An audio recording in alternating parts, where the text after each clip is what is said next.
So అసెంబ్లీకి చాలా మంది హాజరు కావట్లేదని మీరు ఒక పాయింట్ నాకు చెప్పడం జరిగింది. అసలు ఎవరు ఆ వ్యక్తులు ఎవరు? ఇప్పుడు 119 కాన్స్టిట్యున్సీలు అన్న తెలంగాణ నియోజకవర్గంలో 119 కాన్స్టిట్యున్సీలలో 119 ఎమ్మెల్యేలు ఉంటారు.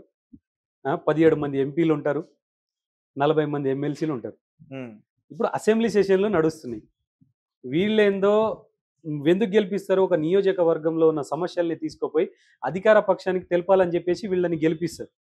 అక్కడ నియోజకవర్గంలో మంచి చెడు లేనిది ఎవరు ఏ ప్రాబ్లమ్స్ తోటి ఎవరు ఏం బాధపడుతున్నారు, ఆ నియోజకవర్గానికి ఏం కావాలి, డెవలప్మెంట్ ఎట్లా చేసుకోవాలనే ఉద్దేశంతో అసెంబ్లీకి వెళ్ళి ప్రజల గొంతుకే ఈరోజు ఎమ్మెల్యేలు కానీ ఎంపీలు కానీ మా గొంతుకై మీరు తెలంగాణ అసెంబ్లీలో అధికార పక్షానికి తెలపమని చెప్పేసి వీళ్లకు ఓటేసి గెలిపిస్తే నాకు పెళ్లిళ్ళు ఉన్నాయని ఒకరు, నాకు పార్టీలు ఉన్నాయని ఒకడు, నాకు మీటింగ్లు ఉన్నాయని ఒకడు, నాకు ఎగ్జామ్లు ఉన్నాయని ఇంకొకడు. ఈరోజు తెలంగాణ ఎమ్మెల్యేలు ఎందుకు అసెంబ్లీకి హాజరు కావట్లేదు?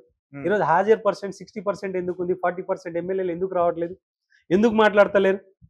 మా సమస్యలు మీరు మాట్లాడినప్పుడు మీకు జీతం తీసుకునే అధికారం, మీకు అర్హత ఉందా?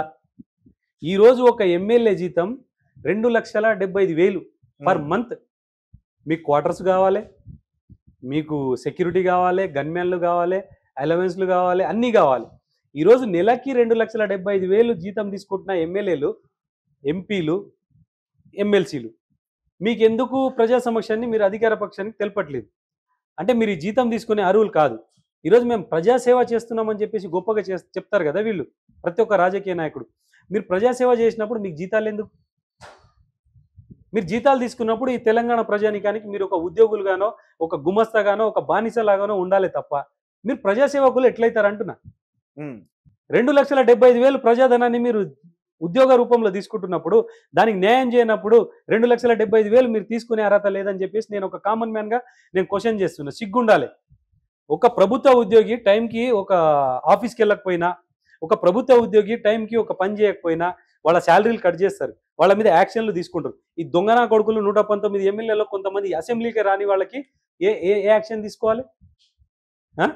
2,75,000 ఇంటూ 119 కాన్స్టిట్యున్సీలకు మనం ఇంటూ చేస్తే ప్రజాధనం ఎంత అవుతుందన్న? 32,07,25,000 పర్ మంత్. తెలంగాణ ప్రజానీకం ట్యాక్స్ కడుతున్న దానికి ప్రజాధనంకి వెళ్ళి తీసుకుంటున్న వీళ్ళ డబ్బులు వీళ్ళు తీసుకునే 2,75,000కి వెళ్ళే మా ఖర్చులకు మేము 75,000 తీసుకుంటాము. 2 లక్షలు మా నియోజకవర్గానికి ఇస్తామంటే నియోజకవర్గాలు తలతలలాడతాయి, నియోజకవర్గాలు డెవలప్మెంట్ అవుతాయి. ఈ 2,75,000 కావాలి. చెడ్డీ మీద వస్తారు, ఒక రూపాయి ఇన్కమ్ లేకుండా బీదోళ్ళలాగానో, ఇల్లు లేకుండాగానో, కార్ లేనోలాగా రాజకీయాల్లోకి వస్తారు.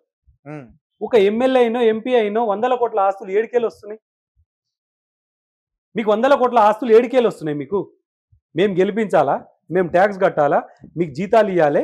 మా ప్రాపర్టీలే కూలగొట్టండి, మా ప్రాపర్టీలే మీరు కబ్జాలు చేసుకోండి, మాకు అవసరాలు ఉన్నప్పుడు మీకు కాలు మొక్తాం. ఇదా ప్రజాస్వామికం? 32,07,25,000 మీకు పర్ మంత్ మేము ఎమ్మెల్యేలకి మేము జీతాలు మేము కడుతున్నాం. తెలంగాణ ప్రజానికం, తెలంగాణ ప్రజాధనాన్ని మేము కడుతున్నప్పుడు మీరు మాకు న్యాయం చేయట్లేదు కదా. మీ మీద ఏ సెక్షన్ల కింద కేసులు పెట్టాలి? తెలంగాణలో 40 మంది ఎమ్మెల్సీలు ఉన్నారు. ఎంతమంది ఎమ్మెల్సీలు వాళ్ళు అసెంబ్లీలకు వస్తున్నారు?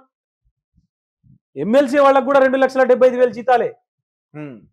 2,75,000 ఇంటూ 40 మంది ఎమ్మెల్సీలకు ఇంటూ కొట్టినా దాదాపు 11 కోట్లు. 11 కోట్ల ప్రజాధనం అన్న. ఎమ్మెల్యేలకు ఎమ్మెల్సీలకు కలిపినా కూడా 33,08,25,000 డబ్బు. 33 కోట్లు దేన్ని అంటారు? మీకు సిగ్గు శరం ఉంటే, మానం మర్యాద ఉంటే ఈ రాజకీయ నాయకులు మేము ప్రజాసేవనే చేస్తున్నామని చెప్పి నిజంగా వాళ్ళ చిత్తశుద్ధి ఉంటే మీ జీతాలు మీ నియోజకవర్గానికి విరాళంగా ఇచ్చేయండి. నెలకు 33 కోట్లతోటి తలతలలాడవచ్చు తెలంగాణ. ప్రతి నియోజకవర్గం హరితహారంతో వెలవెల్లాడుతుంది. ఇస్తారా? దమ్ముందా వీళ్ళకి? జీతాలు కావాలి, మా మీద కేసులు పెట్టాలి. మేము ఎందుకు డబ్బులు కట్టాలి? ఎంపీకి ఇప్పుడు మన తెలంగాణ రాష్ట్ర ముఖ్యమంత్రి ఉన్నారు, ఆయన జీతం 4 లక్షలు. రాష్ట్రానికి ముఖ్యమంత్రి కదా మీరు. ఒక ఉదారమైన మనసుతోటి మీరు తెలంగాణ రాష్ట్ర ముఖ్యమంత్రి లాగా ఈ 4 లక్షల జీతాన్ని ఏదో ఒక నియోజకవర్గానికి ఒక్కొక్క నెల ఒక్కొక్క నియోజకవర్గానికి రేవంత్ రెడ్డి గారికి దారాదత్తం చేయమని చెప్పండి. ఆయన ఇచ్చేది ఆయన ఏం తింటాడు? ఇప్పుడు ఆయన జీతం మీదే పనిచేస్తున్నాడా? ఈ 4 లక్షలతోనే తెలంగాణ రాష్ట్ర ముఖ్యమంత్రి పనిచేస్తున్నాడా? 4 లక్షలతోనే ఆయన కాన్స్టిట్యున్సీ మొత్తం నడుస్తుందా? ఆయన ఉన్న గన్మెన్లు నడుస్తున్నారా? వీళ్ళు 2,75,000 తీసుకునే దాని మీద ఎంపీలు బతుకుతున్నారు, ఎమ్మెల్యేలు బతుకుతున్నారా? తెలంగాణ రాష్ట్రం దివాలా తీసింది అని చెప్పేసి చెప్తారు. తెలంగాణ రాష్ట్రంలో బడ్జెటే లేదు, తెలంగాణ రాష్ట్రం మొత్తం అప్పుల కుప్పైపోయింది అంటారు. అన్న, తెలంగాణ రాష్ట్రం రోజు రోజుకు అప్పుల కుప్పైతున్నది. తెలంగాణ రాష్ట్రంలో రాజకీయం చేసేవాళ్ళు రోజు రోజు కోటీశ్వరులు అవుతున్నారు. ఎందుకు ఈ తేడా వస్తుంది అంటున్నా. రాష్ట్రం ఏమో కిందికి పడిపోతున్నది ఆర్థికంగా. ఈ రాజకీయ నాయకులు, ఎమ్మెల్యేలు, ఎంపీలు, ముఖ్యమంత్రులు మాత్రం ఆర్థికంగా కొండనెక్కుతున్నారు. ఇది ఏడికేలు జరుగుతుంది. రెండింటికి కంపేర్ చేయాలి కదా. అంటే ప్రజాధనాన్ని మీరు మెక్కుతున్నారు. తెలంగాణలో ఉన్న ప్రాపర్టీల మీద, రోడ్ల మీద, విద్యా వ్యవస్థల మీద, భవనాల మీద, ప్రాపర్టీల మీద మీరు అప్పులు తీసుకొచ్చి ఆర్బీఐ బ్యాంకులు పెద్ద పెద్ద ప్రాపర్టీలో పెట్టేసి మీరు అప్పులు తీసుకొచ్చి తెలంగాణ రాష్ట్రాన్ని నడిపిస్తున్నట్టు కటింగ్. ఈ రోజు వీళ్ళంత లుచ్చాగాళ్ళు ఎవరు లేరు రాజకీయ నాయకులు. ఎమ్మెల్యేగా ఒక నియోజకవర్గం నుంచి గెలిపించినప్పుడు ఆ నియోజకవర్గ ప్రజల గొంతుకే మన గొంతుకై అసెంబ్లీలో కొట్లాడాలి, పార్టీకి అతీతంగా కొట్లాడాలి, నియోజకవర్గాన్ని డెవలప్మెంట్ చేసుకోవాలి. మేము కడుతున్నాం జీతం, మేము జీతాలు ఇస్తున్నాం, మేము ట్యాక్స్ కడుతుంటే మీరు బతుకుతున్నారు. తెలంగాణ రాష్ట్రం ఏమో అప్పుల కుప్ప అవుతుంది. తెలంగాణ రాష్ట్రంలో రాష్ట్ర రాజకీయ నాయకులు ఏమో కోటీశ్వర్లు అవుతారు. 100 కోట్లు 1000 కోట్ల ఆస్తి పరులు ఎట్లయితున్నారు? మీకు ఇంత ఆస్తి ఉంది కదా, మీ జీతాలు తీసుకోవద్దు అంటున్నా నేను. సరే 50% మీ నియోజకవర్గానికి విరాళం ఇవ్వండి. రేవంత్ రెడ్డి గారికి 50% ఒక్కొక్క నియోజకవర్గానికి ఒక్కొక్క నెల ఇవ్వమని చెప్పండి. ప్రతి నియోజకవర్గానికి 2 లక్షలు ఇమ్మనండి. విద్యా వ్యవస్థ బాగుపడుతుంది, రోడ్డు వ్యవస్థ బాగుపడుతుంది, తాగునీరు, సాగునీరు, దేనికి సంబంధించిన చిన్న చిన్న పనులు ఏదైతే అవుతాయి కదా. ఇల్లు చక్కదిద్దుకోవాలంటే మొత్తం అందరం కలిసి సమిష్టి కృషి చేస్తేనే కదా అవుతుంది. వీళ్ళ జీతాలు వీళ్ళు తీసుకుంటారు, ప్రజాధనాన్ని కొల్లగొడతారు, మొత్తం ప్రాపర్టీలు కబ్జాలు చేస్తారు.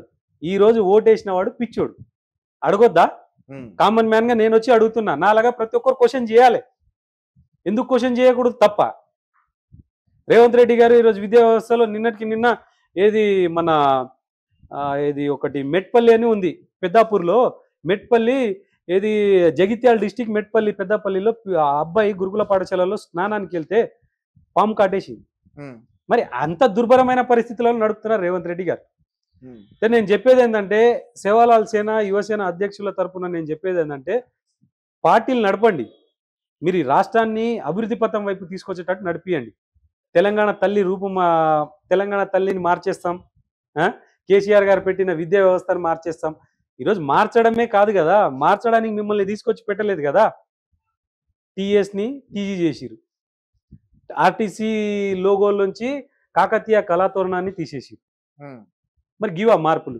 తెలంగాణ తల్లి చేతిలో నుంచి బతుకమ్మని తీసేసి మీరు అన్ని మార్పులు చేర్పులే చేసుకుంటూ ఉంటారా? రేవంత్ రెడ్డి గారు అభివృద్ధి ఎక్కడ? ఈరోజు ఒక తెలంగాణ తల్లి సామాన్య మానవురాలాగా కనిపించాలని చెప్పేసి ఈరోజు తెలంగాణ తల్లి విగ్రహాన్ని సెక్రటరియట్ దగ్గర ఆవిష్కరించారు రేవంత్ రెడ్డి గారు. సామాన్య మానవురాలాగానే తెలంగాణ తల్లి 4 కోట్ల జనాలు మా తల్లి అని అనుకునే తెలంగాణ తల్లిని సామాన్య మానవురాలాగానే ఎందుకు చూడాలి? కోటీశ్వరులాగా చూడొద్దా? నగలు నట్ర ఆభరణాలతో చూడొద్దా? తప్ప. నువ్వేమో 4 కాన్వాయిన్లు పెట్టుకొని, రేవంత్ రెడ్డి గారు మొత్తం కాన్వాయిన్లు పెట్టుకొని ఒక్కొక్కటి 4 లక్షలు 3 లక్షల షూలు 5 లక్షల బట్టలు వేసుకొని నువ్వు తిరగొచ్చు. 4 కోట్లు మా తల్లి అనుకునే తెలంగాణ తల్లిని మాత్రం సామాన్య మానవులాగా చూపించాలనుకుంటావా? తెలంగాణ తల్లిని కోటీశ్వరులాగా, ఒక నగలు నటరాలతోటి ఆభరణాలతోటి ఒక కోటీశ్వరులాగా చూడాలని ఈ రాష్ట్ర ముఖ్యమంత్రి తెలంగాణ మహిళల్ని మాత్రం 1 కోటి మంది మహిళల్ని కోటీశ్వరులు చేస్తాడంట. నిన్ను నమ్ముతారు ఎవరన్నా? మీ ఒక్క మీల్స్ మీది 30,000, రేవంత్ రెడ్డి గారి మీల్స్ 30,000. తెలంగాణ తల్లి మాత్రం సామాన్య మానవురాల్లాగా ఉండాలి, నువ్వు మాత్రం లక్షల బట్టలు వేసుకొని తిరగాలి, కాన్వాయ్ వేసుకొని తిరగాలి. నేను అంటున్నా, తెలంగాణ తల్లిని ఎప్పుడైతే సామాన్య మానవులాగా రేవంత్ రెడ్డి గారు చూడాలనుకుంటున్నారో, ఫస్ట్ ఈ రాష్ట్రానికి ముఖ్యమంత్రి మీరు సామాన్య మానవులు లెక్క రోడ్డు మీద తిరగండి. అవన్నీ ఎందుకు మీకు? టూ వీలర్ మీద రండి, సామాన్య మానవులు లెక్క బట్టలు వేసుకోండి. సీఎం 2 వీలర్ మీద వస్తే మరి రావాలన్నా, మనం కోరుకున్నది దక్కాలంటే మనం ఫస్ట్ ఉదాహరణగా ఉండాలంటున్నా. ఎవడికో చెప్పడం కాదు, ఎగ్జాంపుల్ మనం ఉండాలా. రండి, రోడ్డు మీదకి రండి, ఎట్లుంటుంది? ఇవన్నీ వేస్ట్ మాటలు. మార్పులు చేర్పులు ఈ 6 గ్యారంటీలని మరుగున పెట్టడానికే. ఈ 6 గ్యారంటీలు చేయలేక రేవంత్ రెడ్డి గారు ఎన్నో తప్పులు చేసి, 6 గ్యారంటీలు చేయలేకనే ఇవన్నీ తప్పులు, 6 గ్యారంటీలు మర్చిపోవాలని చెప్పేసి ఇవన్నీ తప్పులు. కేసీఆర్ గారు చేసింది మేము మార్చేస్తాం, కేసీఆర్ గారి పేరు చేర్పేస్తామంటే, పేర్లు చేర్పడానికి కాదయా మిమ్మల్ని ఓటేసి గెలిపించింది, మా జీవితాలు బాగు చేయమని చెప్పేసి మీకు ఓటేసి గెలిపించినాం.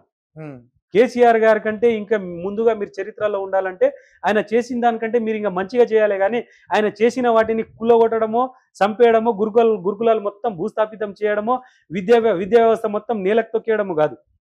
ఆయన కంటే మీరు బాగుగా చేయాలి, బెటర్గా చేయాలి. అప్పుడు కదా మిమ్మల్ని గుర్తుపెట్టుకుంటారు, ఆయన పేరుని మర్చిపోతారు.